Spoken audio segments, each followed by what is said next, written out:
So I found a lot of times when you try to tell somebody that the whole world is basically fake, they start to look at you a little different. And it's not even trying to say that we're not actually experiencing this, because, well, we are. But it's fake in a sense of that this is it. Like, this is all we get. Like, that our clothing and our technology and our hair is what's important. It's not. That's just kind of made up stuff that came with this physical world that we're all experiencing. And once you can start thinking beyond what you see and start following what you feel, you start to see life a lot differently. Welcome to the Radiant Sun. My name is Kendra. I'm a spiritual life coach, and I help my clients get through the blocks in their lives to get to their ultimate success. And it really changes a person when they stop thinking about the world as just being a materialistic world where you have to go through certain steps. You have to go through school, starting from preschool all the way to college, and get a degree, get a good job, work a 9 to 5, and live a practical, traditional life. Have it fit the mold and look good. Like, that's just what the world's come to be. That's what we need to do in order to make a living and to thrive. It's not it at all. It's just what we've been seeing around us our whole lives. It's what we've been used to. But then you see some entrepreneurs going out and just doing their own thing. They work maybe 10 a.m. to 12 to 1. They just do what they love and then put it out there for everyone to enjoy. And then they go on with their day and they actually enjoy the world that we're in. Because this world is a lesson. That's all it is. Because we are a soul living a human experience. And it's just part of our soul. The rest is still way up, I don't even know where. But you get a little piece of it and bring it down to earth. And that's what's keeping us going. That's what's keeping us alive. I mean, our souls are eternal. We're not actually going to die. When we die here, the little piece of our soul that is here just goes back up to the whole thing. So when you're getting signs, when you're following your intuition, you're following your higher self. Your higher self holds all the answers. It knows everything. And it sees things from a different light because it's not in this physical world. It can give you little tips and advice, and it can see what will happen if you keep going down a certain path. And it'll like give you that feeling in your gut of, oh, maybe I shouldn't be doing this. I'm sure we can all relate that we've all experienced that feeling. And how would you explain that any other way? Your intuition, the guides, the signs. Nothing here. Nothing other than feelings and energy means anything. You can have a nice car. You can have money. You can have a big home. You can have a full fridge 7 days a week. But that's not what's going to make you prosper. That's not what's going to give you a fulfilling life. It's not what's going to give you the answers. There are people who are millionaires that live with hardly anything. They don't need a car. They take the bus. They don't need a big house. They live in a trailer. They live with very minimal things surrounding them because they know that the important thing in life is not materialistic things. It's just feeling free and feeling comfortable in your own skin, knowing who you are and not letting others' opinions touch you. Because let's be real, others' opinions are none of your business. That's their life, it's their perspective, their reality. It's their belief system. And that is what's going to form their life, their path, their journey. That has nothing to do with you. That's something that they're learning on their own. So once you can get back into your own frame and really feel your energy and do what you love to do, that is what this is about. I mean, do you really want to go through life trying to please others or censor yourself because you might hurt someone's feeling just because they have a different view? It's not even that you're trying to be an asshole. You're just saying what you believe, and that's just rubbing people the wrong way. That you don't want to go through life trying to please other people, because that's not going to happen. There's always going to be somebody against you, somebody jealous of you, somebody that's trying to put you down, somebody that doesn't even want the world to know that they know you. And really, when you meet those people, when you see that they're ashamed to even be your acquaintance, that's when you just let them walk away. They're not benefiting you. Don't hold on to them. Don't hold on to your favorite outfit when the threads are coming apart. Don't hold on to your money, because if you spend it, you'll never get it back. Money is always circulating. There is an overabundance of money. You just need to let it in. Stop looking at it as if it's something evil, because money isn't the root of all evil. It's the person holding the money. If you have a negative intent and a negative frequency, you're going to give that a negative meaning and bring evil into it that way. The money is just, what is it? It's paper.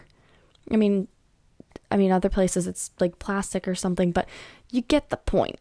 It's an inanimate object. You give it the meaning. Just like the reality that you're experiencing, you give it the meaning. Hello, Nala. Hi. And actually, a great example of giving something a meaning, and I hate politics, I don't like getting on the subject, but I do believe it is a really, really good example right now. So if you're looking and watching politics go down, and you're looking at the left and the right, the blue and the red, and you're judging others based on what side they're on, it's really silly, because we're all one. So if whoever is going into office is attempting to make everything better for everyone involved, it no longer has two sides to it.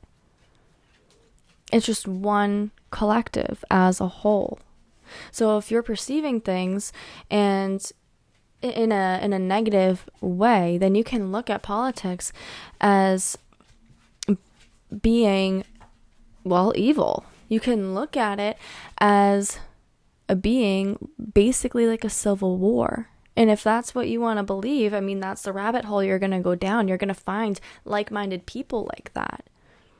You're going to come to these ridiculous conclusions, and really, whatever you experience in life is based off of your belief system. So if you have a strong belief system that things are divided, they always will be divided, nobody likes each other, and that's just how it is, that's the world you're going to put yourself into willingly. You're choosing that energy. But on the flip side, if you look at everything going down and you say, you know what, they're going to do what they're going to do, and whatever happens, I just hope that it benefits everybody. I hope that it brings more love to the world, and I hope that people for at least 4 years can put this stuff behind us and unite again to help each other again, to love thy neighbor regardless of their beliefs. And it's just been so insane. And yes, like, even politics and the government and good food, bad food, fake food, real food, everything, it's fake. It's all fake. If we are, and I know this is very esoteric, but I invite you to keep an open mind. If we are from something much greater, and this is a test, more or less, to help us, because, I mean, obviously we don't remember anything else but this. So this is all designed to serve as a test, so we can relearn what it means to love, and how strong our words actually are, how strong our energy is. And then we can see that the world we experience is up to us individually. Everybody can experience it totally differently. There is an infinite number of realities, and every single one is happening right now. And the one that you experience is going to be the one that you choose energetically. It's going to be the one that you choose to believe in. So looking at politics as a test, are you going to feed into the negativity of it? Are you going to go down the endless rabbit holes? Are you going to let your vibration sink so low to expect the worst every time, to put people down because they're wrong?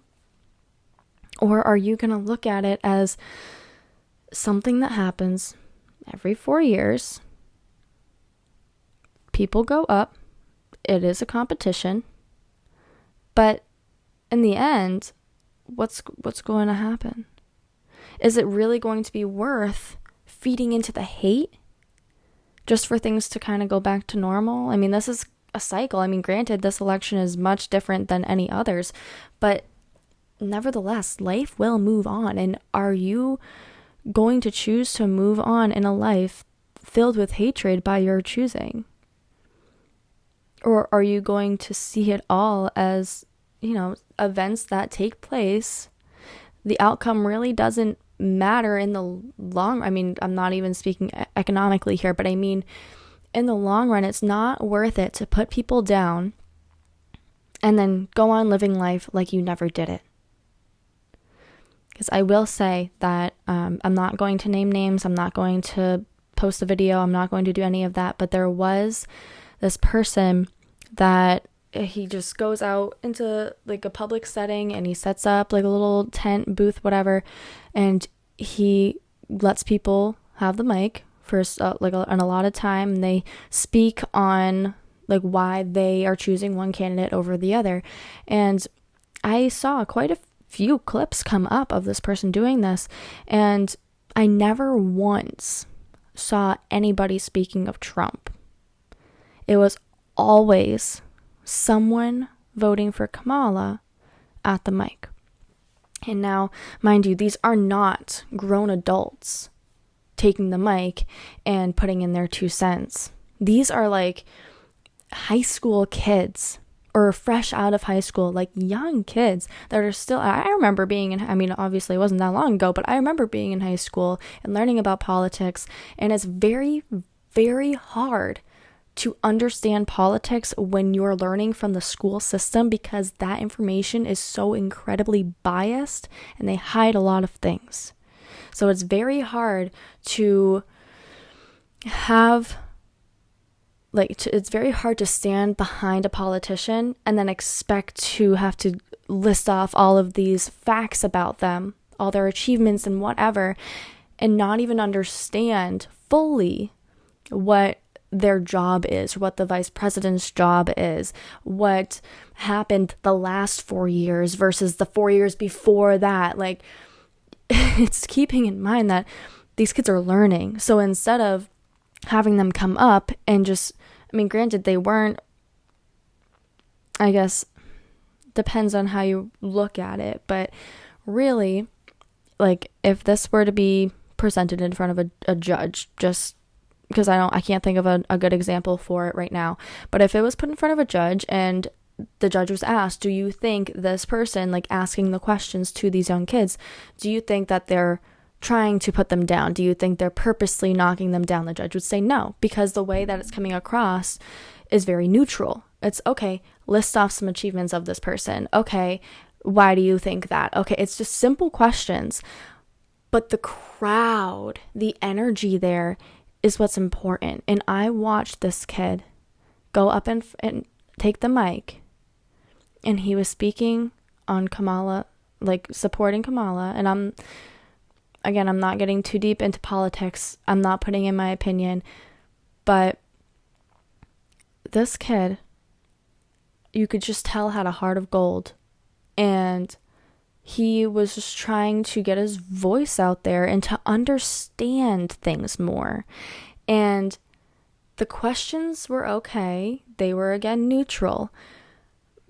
But because they weighed so heavily on one side versus the other, it didn't really feel like freedom of speech anymore.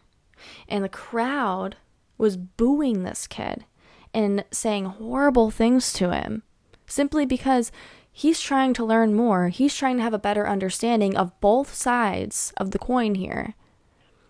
And you could see his facial expression go from like ready to speak his mind, ready to learn, ready to interact on this topic, instantly go from happy to holding back tears.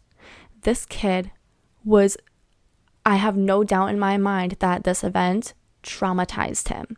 He probably has social anxiety now because of the things that was being said to him, of all of the booing. And granted, the person asking the questions, he wasn't booing him, he wasn't putting him down, and he was trying to have people calm down. But it's knowing how the crowd is going to react and then continuing to do it.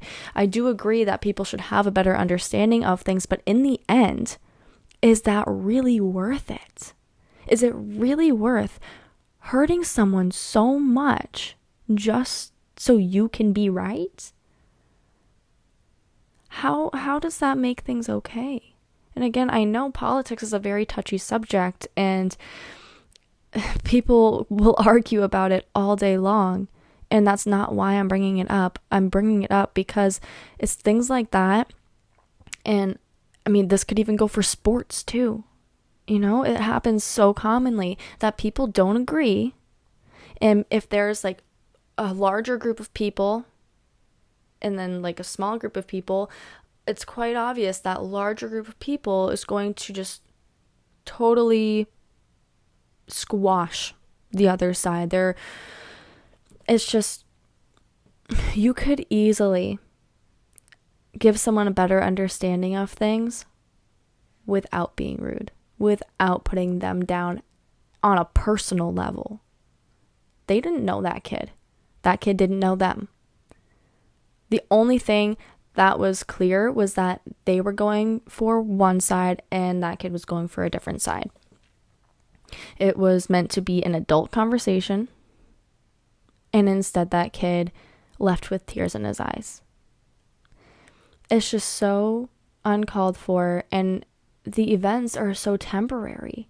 Why would you choose to put your energy in a frequency that is so low that you're willing to make someone so upset as to cry while you're being recorded and posted on social media?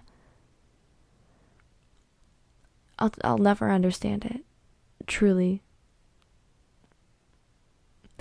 Especially because, again, when you are going through your awakening and you're finding out that literally everything you're experiencing is fake, it really makes you think, where am I going to put my energy today? How are my decisions going to affect those around me? Because we project energy. So if someone's upset, are you going to project a more nurturing, caring energy? Or are you going to be so wrapped up in frustration and negativity that that's what you're going to project and just hope that they feel as bad as you feel? What are you going to choose?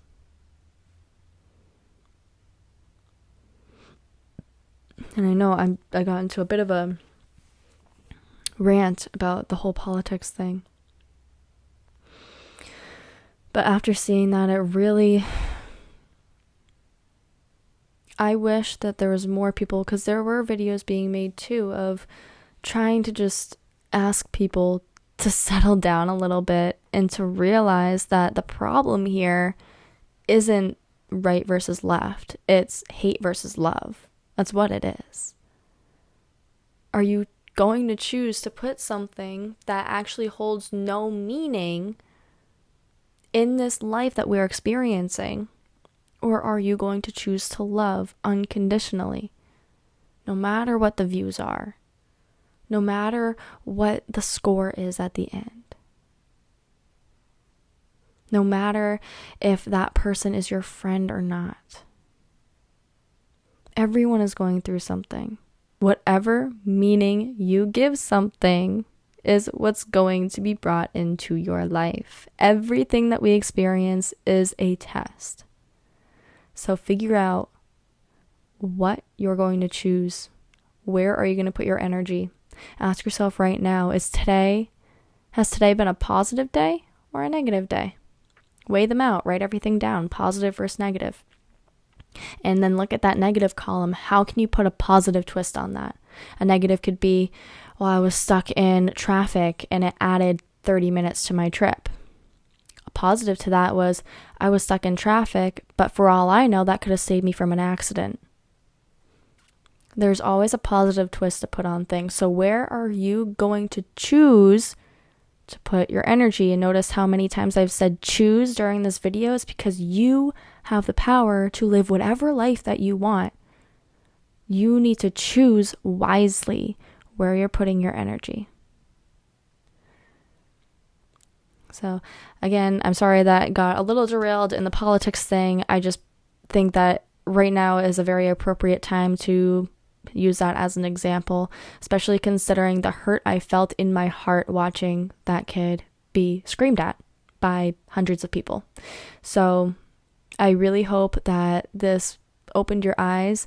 If you were already awake to all of this, but you think that you have a friend that might benefit from this, that maybe is kind of on the fence, or they have a block going on where they just aren't very open-minded, maybe try sharing it, get a new perspective, and be sure to like and subscribe if you resonated with any of it, and I will see you in the next video. Peace out.